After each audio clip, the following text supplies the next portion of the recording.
할렐루야. 우리 주님의 놀라운 평화가 2019년을 맞는 여러분의 심령과 가정과 일터 위에 흘러넘치시기를 축복드립니다. 앞뒤 좌우에 있는 분들에게 새해 복 많이 받으십시오. 인사 한번 해주시겠습니까?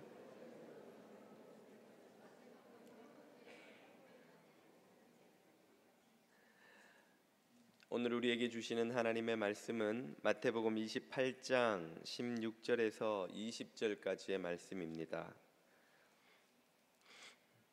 마태복음 28장 16절에서 20절까지의 말씀입니다. 자매님과 형제님들이 한 절씩 받들어 읽겠습니다. 11 제자가 갈릴리에 가서 예수께서 지시하신 산에 이르러 예수를 배웁고 경배하나 아직도 의심하는 사람들이 있더라.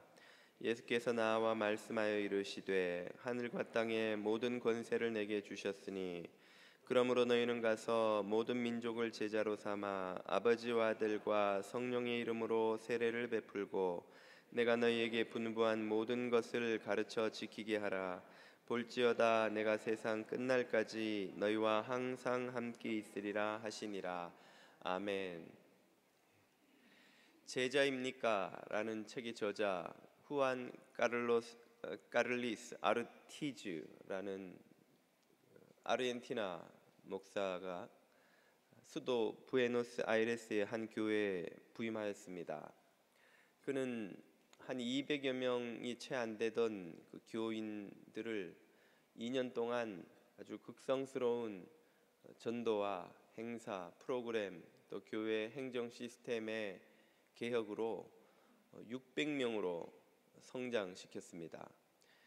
그의 이 교회 성장 소식이 주변에 널리 알려져서 많은 모임에서 또 노회 등에서 그를 초청해서 그의 전도 방식 또 교회 행정 시스템 여러 가지 프로그램들을 강의해 달라고 요청하기 이르는 것이죠.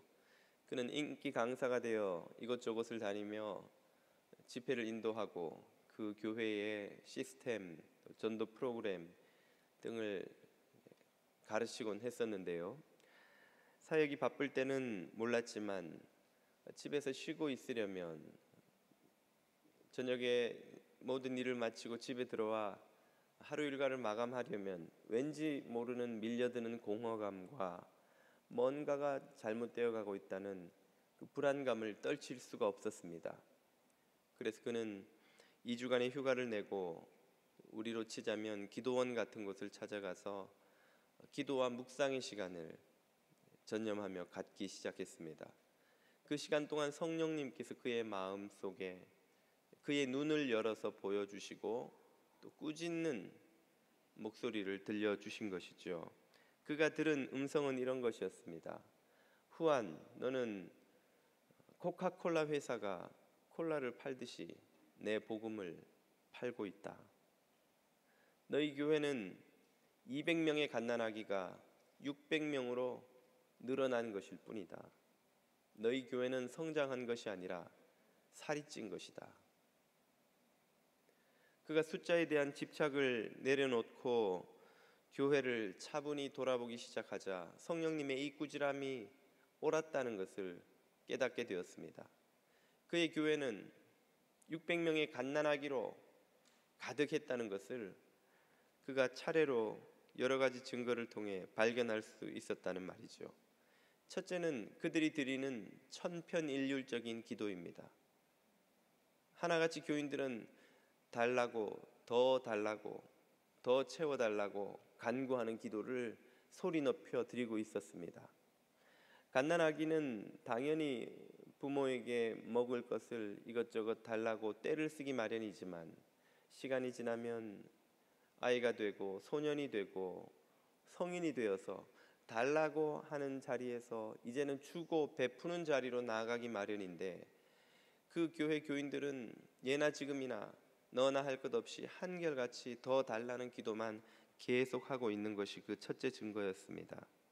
둘째는 주는 것보다 받는 것을 더 좋아한다는 것이었죠.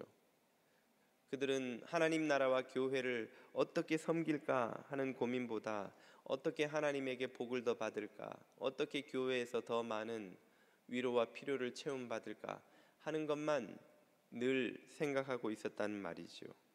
셋째 증거는 분열이었습니다.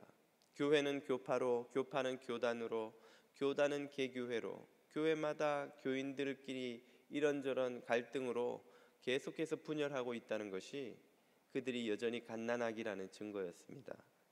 마지막으로 후한이 발견한 증거는 일꾼이 부족하다는 것이었습니다. 항상 일꾼은 부족했습니다. 10년, 20년, 30년 신앙생활을 했는데 1년에 단 한 명도 주님께 인도하지 못하는 교회의 일꾼들, 직분자들이 수두룩했다는 것이죠. 회사를 10년, 20년, 30년을 다녔으면 신입사원이 들어올 때 그 사원을 교육시키고 일꾼으로 만들고도 남는 그런 베테랑 직원이 되었을 터인데, 교회를 10년, 20년, 30년을 다녔는데 전도 한 명을 못하고 어쩌다 전도를 해도 그저 교회에 데려와서 목사님께 갖다 맡기는 것이 전부였다는 것이죠.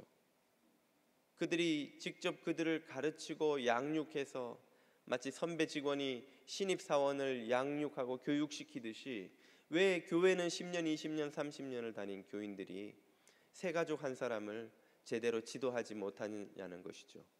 이런 증거들을 발견하고 성령님의 꾸지람이 사실이었다는 것을 깨닫고 난 후 후한 목사는 이제부터 이 갓난아기들을 어떻게 하면 그리스도의 제자로 키워낼 수 있는가를 그가 고민하고 실천하기로 결단하였습니다. 그 과정에서 겪은 일들을 베스트셀러가 된 책 제자입니까?에서 소개하고 있는 것이지요. 이 후한 목사의 이야기가 남의 일처럼 들리지 않는 이유는 무엇입니까? 아르헨티나 교회에서 경험한 이 모든 일들이 한국 교회에서도 고스란히 그대로 벌어지고 있기 때문이죠. 한국 교회는 교회 역사 유례가 없을 정도로 고속 성장을 거듭하여서 엄청난 덩치를 갖게 되었습니다. 그러나 몸집이 커진 만큼 과연 성숙해졌느냐라는 질문에 맞닥뜨린다면 마땅히 답할 재간이 없다 생각이 됩니다. 한국 교회에서도 아르헨티나 교회가 보여준 이런 문제들이 고스란히 그대로 발견이 됩니다. 그야말로 한국 교회는 거대한 타가소가 된 것이죠. 영적인 아기들로 가득한, 몸집은 커졌지만 그것이 성장한 것이 아니라 그저 살이 찐 것일 뿐인 영적 아기들을 돌보는 타가소로 기능하고 있다는 말입니다. 도대체 왜 한국 교회는 이 타가소 수준에서 더 나아가지 못하는 것일까요? 훈련소로 부름받은 교회가 왜 타가소에 머물고야 마는 것입니까?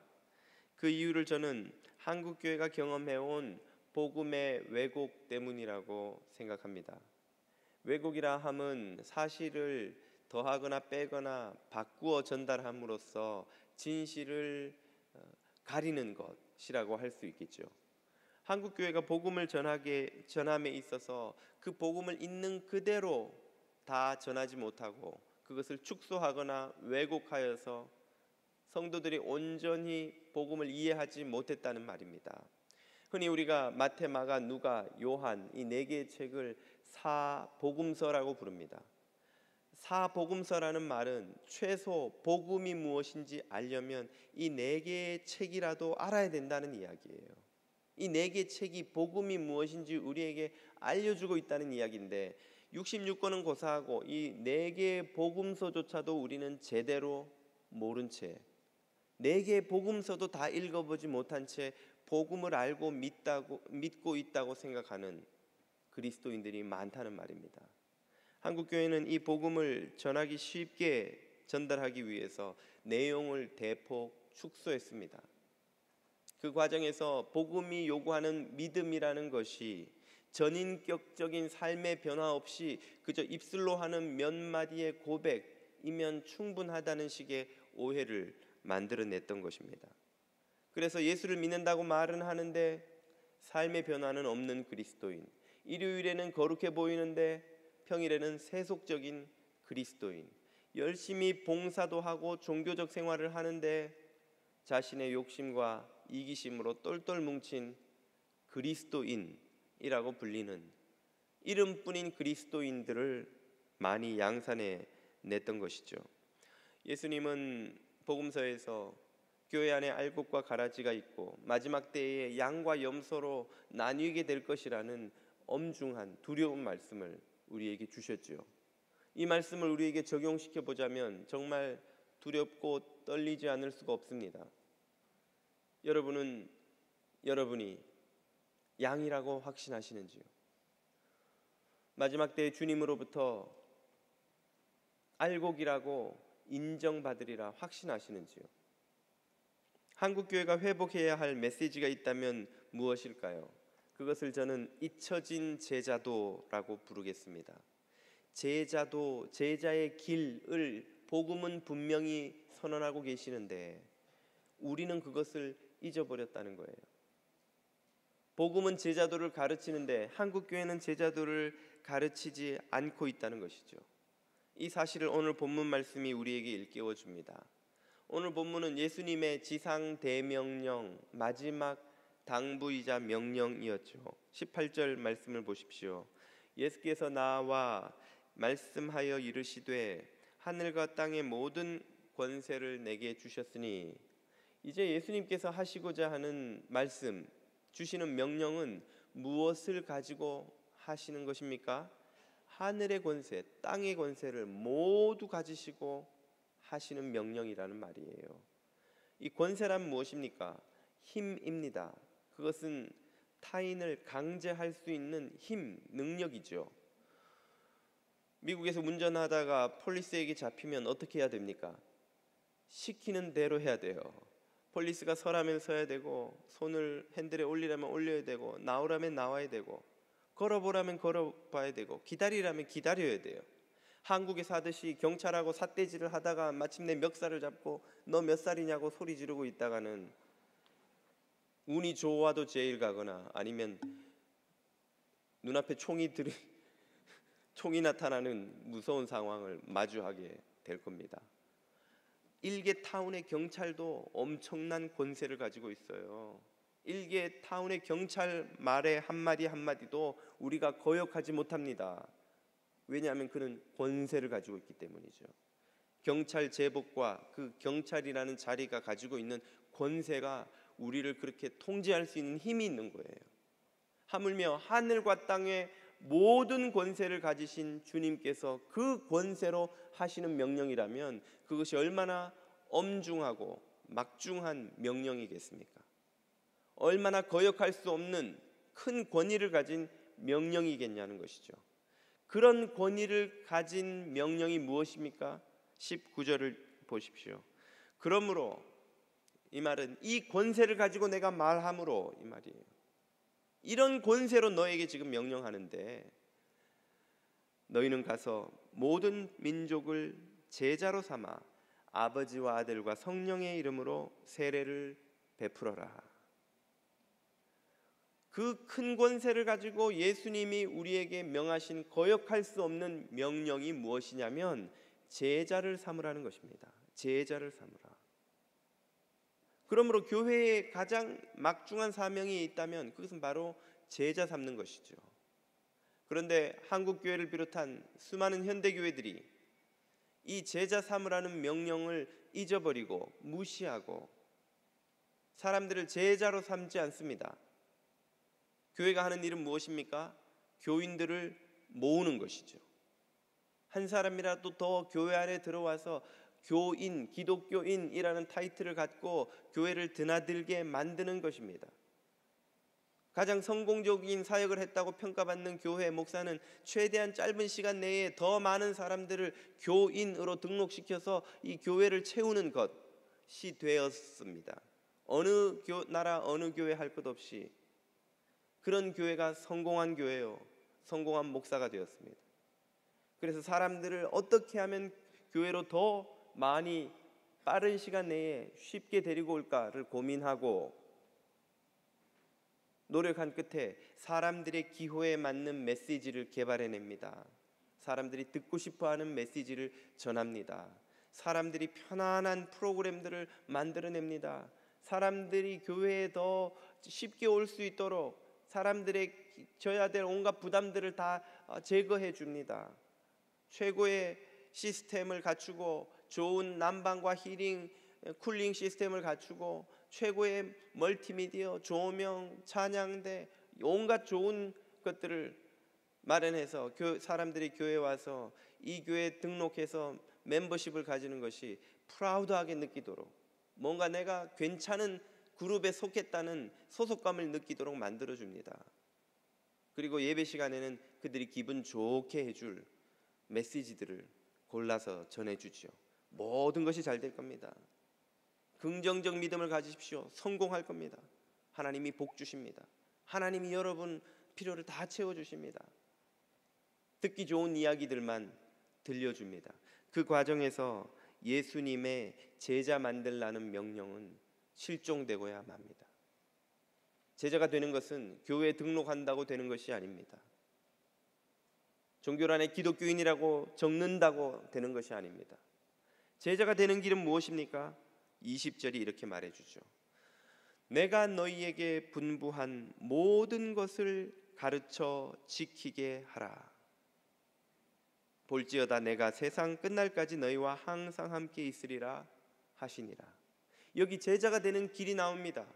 교회가 사람들을 교인이 아닌 제자로 삼기 위해서 해야 되는 사명, 사역이 나옵니다. 그것은 예수님이 분부한 모든 것을 가르쳐서 지키게 하는 것입니다. 첫째는 가르쳐야 되고 둘째는 지키게 해야 됩니다. 이 가르침과 지키게 함이 없는 교회는 그러므로 교회가 아닙니다. 간판을 무슨 교회라고 붙이지 않았던 상관없이 이 말씀, 예수 그리스도의 모든 분부를 가르치고 지키게 하는 일이 없으면 그곳은 교회가 아닙니다. 그러므로 어거스틴은 신국론이라는 그의 책에서 세상에는 두 개의 교회가 있다. 첫째는 눈에 보이는 교회요. 둘째는 눈에 보이지 않는 우주적인 주님의 교회다 라고 말했습니다. 눈에 보이는 교회란 무엇입니까? 교회라는 간판을 달고 있는 곳이죠. 스스로 기독교인이라고 쓰고 말하고 다니면서 있는 사람들이 모인 곳이죠. 그러나 그 중에는 진짜 예수 그리스도를 쫓아가는 하나님의 자녀, 그리스도의 제자, 천국의 백성들로 구성된 보이지 않는 영적 교회가 따로 있다는 거예요. 멤버십이 이중 멤버십이 있다는 것입니다. 눈에 보이는 교회의 멤버십을 가져도 눈에 보이지 않는 영원한 하나님의 교회의 멤버십을 갖지 못하는 사람들이 세상에는 엄청나게 많다는 거예요. 그것이 예수님이 앞에서 말씀하신 알곡과 가라지, 양과 염소의 가르침의 메시지입니다. 교회는 다니지만 그리스도의 말씀을 듣고 배우고 가르치고 지키게 하는 일이 없는 곳, 그곳은 교회가 아니며 그 가르침을 쫓아가지 않는 이들은 미안하지만 그리스도인이 아닌 것이죠. 세상에서는 좋은 교회, 큰 교회, 이름 있는 교회, 멤버십을 가지고 어느 교회 다닙니다 라고 말씀하실 수는 있습니다. 그러나 그리스도의 몸된 우주적 교회에 속하였다고 인정해 주실 하나님의 인정을 받지 못할 수도 있다는 말이죠. 교회는 가르치고 지키게 하는 곳입니다.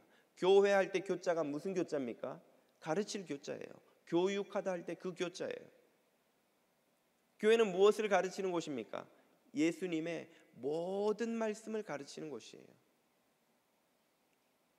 예수님의 어떤 말씀? 모든 말씀을 빠뜨리지 않고 예수님의 모든 말씀을 가르쳐야 되는데, 오늘날 현대교회는 예수님의 이 말씀을 가르치지 않고 이 말씀 중에 몇몇 필요한 혹은 듣기 좋은 혹은 도움이 되는, 무엇에 도움이 되는, 교회의 성장에 도움이 되는, 사람들을 더 많이 교회로 끌어모을 수 있는 메시지들을 골라내서 가르칩니다.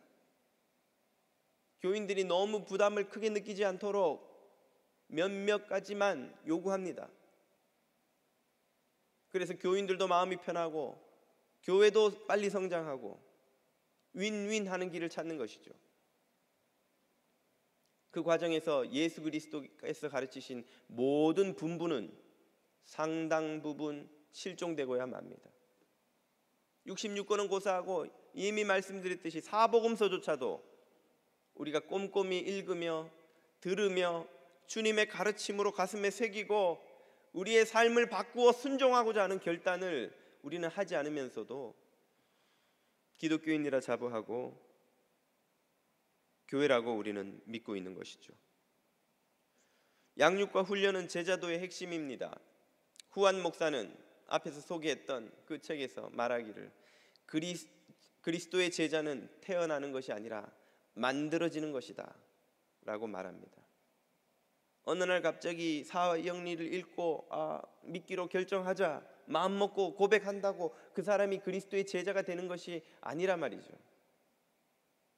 예수님은 제자들을 3년 동안 데리고 다니시면서 24시간 같이 먹고 자고 하시며 직접 가르치셨습니다. 예수님도 24시간 데리고 다니면서 직접 말씀으로 보여주시면서 그렇게 가르치셔도 적어도 3년이 필요했습니다. 오늘 우리는 그에 비하면 얼마나 주님의 말씀을 배우고 따르는데 시간을 쓰지 않고 있는지요. 현대교회는 왜 말씀을 쉬지 않고 읽으면서도 양육과 훈련의 가치를 발견하지 못했던 것일까요? 제가 읽은 오늘 이 본문 말씀이 제가 처음 읽은 것도 아니고 여러분도 처음 들은 것도 아니고 교회마다 이 말씀 안 읽는 곳이 없을 터인데 왜 한국교회에서 양육과 훈련의 가치는 제대로 찾아볼 수 없는 것일까요? 그 첫째 이유는 대가 지불이 어렵기 때문입니다. 사형리를 읽고 이해하고 동의하십니까? 영접기도 따라 하십시오. 아멘 하십시오. 이제 당신은 하나님 백성이 되었습니다. 믿음을 그렇게 지적 동의와 입술의 고백으로 축소시켜 주면 10분이면 주님 자녀가 되는데 끝납니다.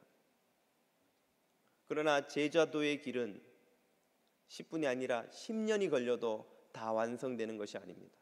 이미 말씀드렸듯이 예수님이 직접 가르치셔도 24시간 지도를 하셨는데도 3년이 필요했던 거예요.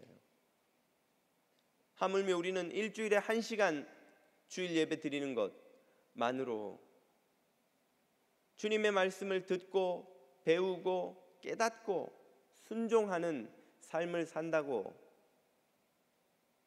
어떻게 자부할 수 있을까요? 10년이 걸려도 제자도의 길은 완성되는 것이 아니기에 많은 헌신과 수고와 노력이 요구되기에 교인들도 제자도의 가르침을 부담스러워하고 목사들도 제자도의 길을 가르치기 어려워하는 것이죠. 이렇게 부담스러운 요구는 교회 성장에 도움이 안 됩니다. 교인들이 더 쉽고 편하게 교회에 오려면, 교회 오도록 하려면 더 부담이 없는 메시지들을 전해야 되는 거예요. 그러다 보니 자꾸만 복음을 축소시키고 왜곡시키는 것입니다. 조엘 오스틴 목사가 미국에서 제일 큰 교회 중에 하나를 이끌고 있는데 많은 교회들이 그의 가르침을 기독교의 복음이라고 믿지 않는 이유가 무엇일까요? 거기에는 예수 그리스도의 복음이 없기 때문입니다. 거기에는 제자도도 없습니다. 거기에는 오로지 긍정적 믿음으로 하나님을 쫓아가면 복 주신다는 말밖에 없어요. 수많은 권면 중에 하나일 수 있는 메시지 하나를 1년 365일 매 설교 때마다 전해요. 그 말을 듣고 사람들은 용기를 얻고 인커리지를 받아서 다시 한번 도전해 보리라. 무엇에? 아메리칸 드림에. 더 돈 벌고 더 성공하고 더 출세하고 더 원하는 것을 많이 가지는 이 힘든 일에 I can do it. 자기 개발 세미나에 가면 들을 수 있는 그런 메시지들을 그냥 하나님이라는 이름 하나만 붙이고 가르치는 거예요. 세미나에 테이프 사면서 돈 내듯이 교회 와서 헌금 내고 You can do it. 그 메시지를 듣고 힘을 얻어서 가는 거예요. 힘은 얻습니다. 인커리지가 돼요. 돈은 버는데 힘겨운 일을 만났을 때 힘을 얻어서 다시 한번 일어서는데 도움이 됩니다. 그걸 1년 365일 가르쳐요. 그걸로 책이 가득해요. 처음부터 끝까지 똑같은 내용인데 등장인물만 계속 바뀝니다. 긍정적 믿음으로 성공했다. A도 성공하고 B도 성공하고 C도 성공하고, 나도 그래서 수천만 불짜리 집을 사고 이렇게 부자로 산다.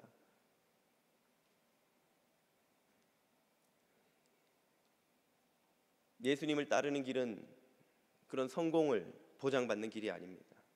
오히려 주님의 모든 말씀을 매일매일 듣고 배우고 순종하기에 전심전력해서 그리스도를 쫓아가는 길이에요.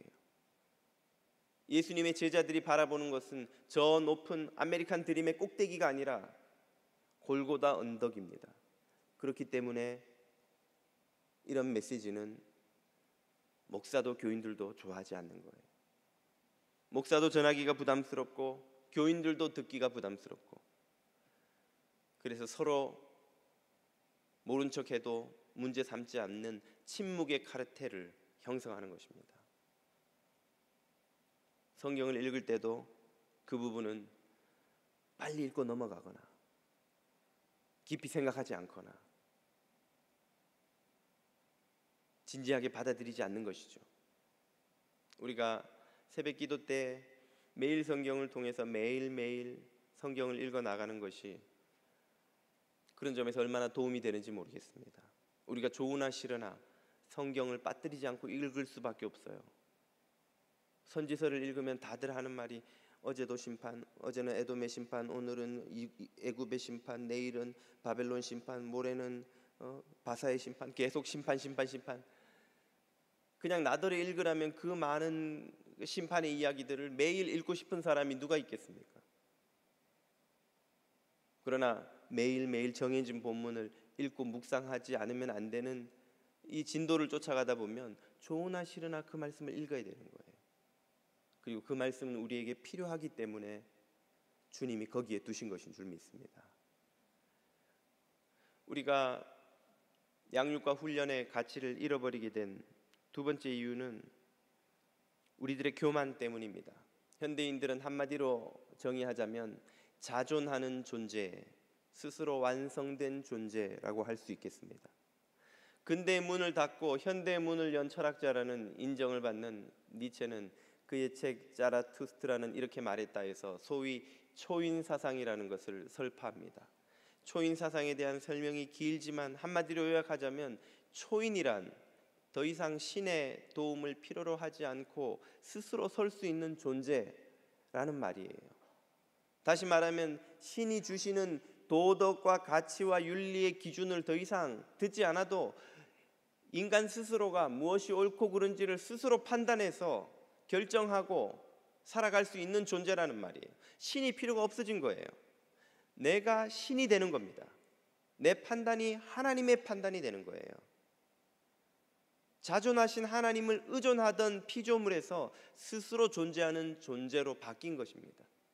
스스로 완성된 존재예요. 그런 존재가 이제는 더 이상 할 필요가 없어진 일이 무엇일까요?